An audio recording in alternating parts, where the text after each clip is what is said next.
Hello everyone, আমি শুভেচ্ছা। আমার একটি নতুন ভিডিওতে সবাইকে স্বাগত জানাই। আজকে আমি খুব ঝটপট চিকেন রান্না করব। আর কি চিকেন বানাচ্ছে আপনারা তো থাম্বনেল দেখেইছেন, তাই কথা না বাড়িয়ে আমি শুরু করছি। সবার প্রথমে আমি চিকেনটাকে ধুয়ে নিয়েছি। এবার চিকেনের মধ্যে 2টো ডিম ফাটিয়ে দেব। এরপর হলুদ গুঁড়ো, লঙ্কা গুঁড়ো, সামান্য একটু নুন, ডার্ক সয়া সস দেব। ডার্ক সয়া সসে যেহেতু নুন থাকে তাই জন্য নুনটা কিন্তু খুব অল্প দিতে হবে। এরপরে দিয়ে দেব আদা, লঙ্কা এবং রসুন বাটা। আর সব কিছুকে কর্নফ্লাওয়ার এবং ময়দা দিয়ে খুব ভালো করে আমি মাখিয়ে নেব। আপনারা চাইলে রেস্টিংয়েও রাখতে পারেন, আবার সঙ্গে সঙ্গেও ভাজতে পারেন চিকেনগুলো। আমি কিন্তু রেস্টিংয়ে রাখিনি, আমি খুব ভালো করে মেখে নিয়ে সব কিছুকে একবারে আমি ভেজে ফেলেছিলাম। আর এর মধ্যে আমি একটু ভিনিগারও অ্যাড করেছিলাম।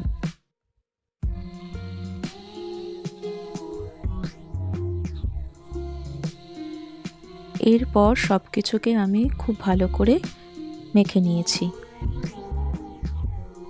রিফাইন্ড অয়েলে আমি সমস্ত চিকেনগুলোকে ভেজে নেব। সব চিকেন কিন্তু একবারে ভাজবো না, অল্প প্রথম ব্যাচে কিছু ভেজে নেব, দ্বিতীয় ব্যাচে আবার কিছু চিকেন ভেজে নেব। জানেন তো, আমার কিন্তু মাঝে মাঝে রান্না করতে খুব ভালো লাগে। আসলে একটা সময় ছিল যখন আমার রান্না করতে একদমই ভালো লাগতো না, কিন্তু ওই হয় না যে সময়ে সব কিছু শিখতে হয়। এরপর একদিন রান্না করলাম, মাই একদিন শিখিয়ে দিয়েছিল আলুর দম কী করে বানাতে হয়। তো সেখান থেকে কিন্তু আমার রান্নার প্রতি আগ্রহ জন্মায়। দেখুন, আপনাদের সাথে গল্প করতে করতে আমার কিন্তু ফার্স্ট ব্যাচের চিকেনগুলো কিন্তু ভাজা হয়ে গেছে। এবার আমি সেকেন্ড ব্যাচের চিকেনগুলো খুব সুন্দর করে ভেজে নিলাম। এবারে আমি দিয়ে দেব রসুন কুচি, আদা কুচি এবং লঙ্কা কুচি। সামান্য একটু নেড়ে নেব যাতে কাঁচা গন্ধ না থাকে।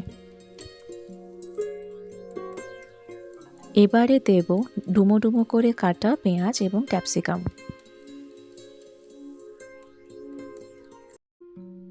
দিয়ে দেব নুন, খুব সামান্য দেব, কারণ এরপরে কিন্তু আমি আবার ডার্ক সয়া সস দেব, তাই জন্য কিন্তু আমি নুনটা খুব অল্প দিলাম। এবার একে একে বিভিন্ন সস দেব, green chilli sauce, red chilli sauce এবং টমেটো সস। সব কিছুকে খুব ভালো মতো মিক্সড করে নেব। আমি কিন্তু সয়া সসটার কথা বলতে ভুলে গেছিলাম, কিন্তু আপনারা তো দেখতেই পেলেন আমি সয়া সস দিয়েছি। স্বাদটাকে একটু ব্যালেন্স করার জন্য আমি এর মধ্যে সামান্য একটু চিনি অ্যাড করেছি। এখন আমি একটু টমেটো সসও অ্যাড করে দিলাম। আগে অ্যাড করিনি, কিন্তু এখন অ্যাড করেছি। এরপরে সমস্ত ফ্রাই করা চিকেনগুলো আমি এর মধ্যে দিয়ে খুব ভালো করে মিশিয়ে নিচ্ছি। মিশিয়ে নিয়ে সামান্য জল দেব এবং 2 চামচের মতো আমি কর্নফ্লাওয়ার গুলে রেখেছিলাম, সেটাও আমি দিয়ে দিলাম।